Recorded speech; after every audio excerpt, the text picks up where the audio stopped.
আসসালামু আলাইকুম আপু ভাইরা, সবাই কেমন আছেন? আমি আলহামদুলিল্লাহ ভালো আছি। সবাইকে ঈদ মোবারক। আজকে ঈদের দিন আমার একটু সবজি রান্না করতে হবে, কারণ আমি গরু মাংস খাই না। অ্যালার্জির কারণে গরু মাংস, ছাগলের মাংস, ইলিশ মাছ, চিংড়ি মাছ কিছুই খাই না আমি। ওই জন্য আমার জন্য আজকে রান্না করছি সোনালি চিকেন, মানে তাওয়া চিকেন, আর হচ্ছে ঢেঁড়স ভাজি করবো। এই যে ঢেঁড়সগুলো আমি দেখে দেখে নিচ্ছি, কারণ হাব্বিকে বলেছি তোমরা তো গরু মাংস খেতে পারবা, আমি তো খেতে পারবো না অ্যালার্জির কারণে। তাই আমার জন্য সুন্দর সুন্দর সবজি নিয়ে আসবে। আমার হাব্বি আমার জন্য মিষ্টি কুমড়া এনেছে, কাঁকরোল এনেছে, পটল এনেছে। তো এখন আমি ঢেঁড়সগুলো বেছে নিচ্ছি।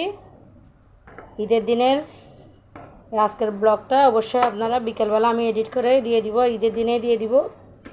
সাথে থাকবেন, পাশে থাকবেন, সাপোর্ট করবেন।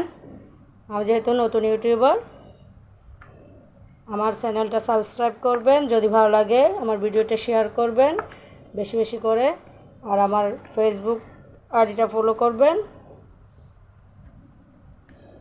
আর আমার পেজটা ফলো করবেন। তো আজকে কি কি করছি আপনাদের সাথে অবশ্যই শেয়ার করব। এই যে আমার লড়কা এখানে বসে আছে। সালাম দাও আঙ্কেল আন্টিদেরকে। আসসালামু আলাইকুম আঙ্কেল আন্টিরা। সবাইকে ঈদ মুবারক। সবাইকে ঈদ মুবারক। এই তুমি বলো সবাইকে ঈদ মুবারক। সবাইকে ঈদ মুবারক। আসসালামু আলাইকুম আঙ্কেল আন্টি, আমি মুবারক করছি। এই তুমি কি করছো? আমি তুমি টিনি করছো? আচ্ছা তুমি টিনি করো। এই যে এখানে আমি তাওয়া চিকেন রান্না করছি, আর এদিকে আমি ঢেঁড়স ভাজি করছি।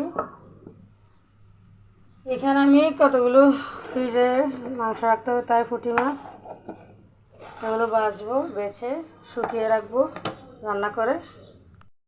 আলহামদুলিল্লাহ আমার তাওয়া চিকেন ডান হয়ে গিয়েছে, মাশাআল্লাহ।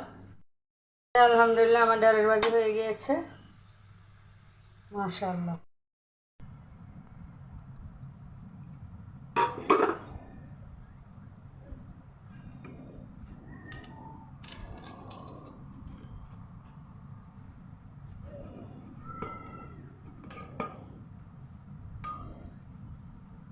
সুন্দর করে দেখে বা তা না কী দেখাচ্ছে কি জানি।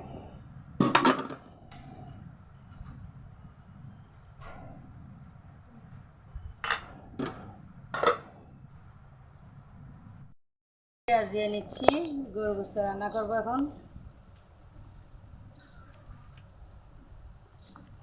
এখানে গোটা গোটা 3টা পেঁয়াজ,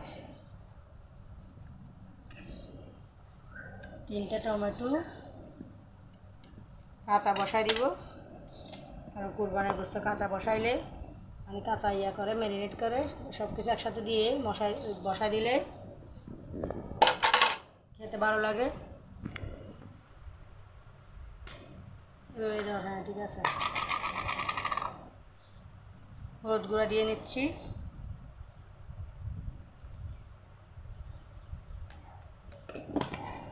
কারণ অল্প রান্না করছি, আশা বাড়িতে ওইরকম তো কেউ তেমন করে না খাওয়ার জন্য।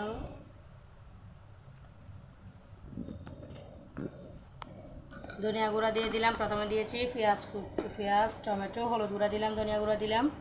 এবার দিব জিরে গুঁড়া,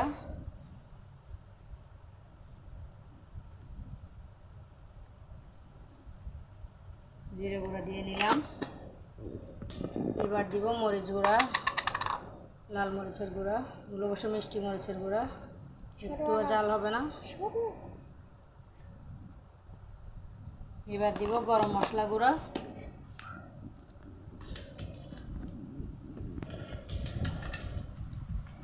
গরম মশলাও আমি একসাথে দিয়ে দিলাম।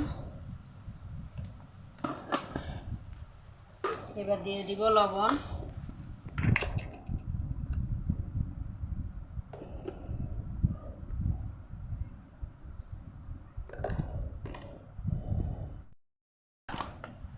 আদা বাটা রসুন বাটা দিয়ে দিচ্ছি, আন্দাজ মতো দিয়ে দিচ্ছি।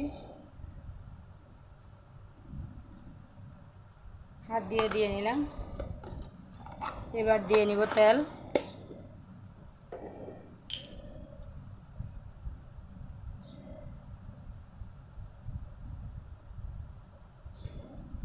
এবার আমি ভালোভাবে মাখবো।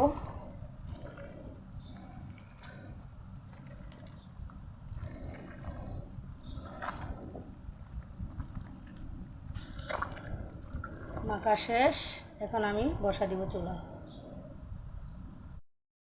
যে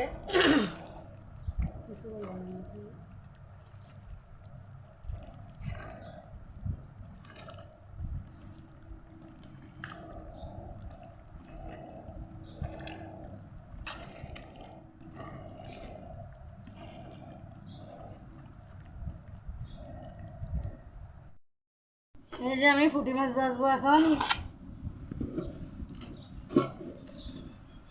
ভাবি এনেছে অনেক আগে, আজকে ফ্রিজ খালি করতেছি এই জন্য।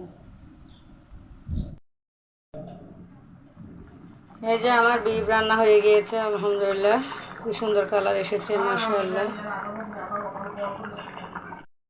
এখানে আমি পুঁটি মাছ গরম করছি নুন হলুদ দিয়ে।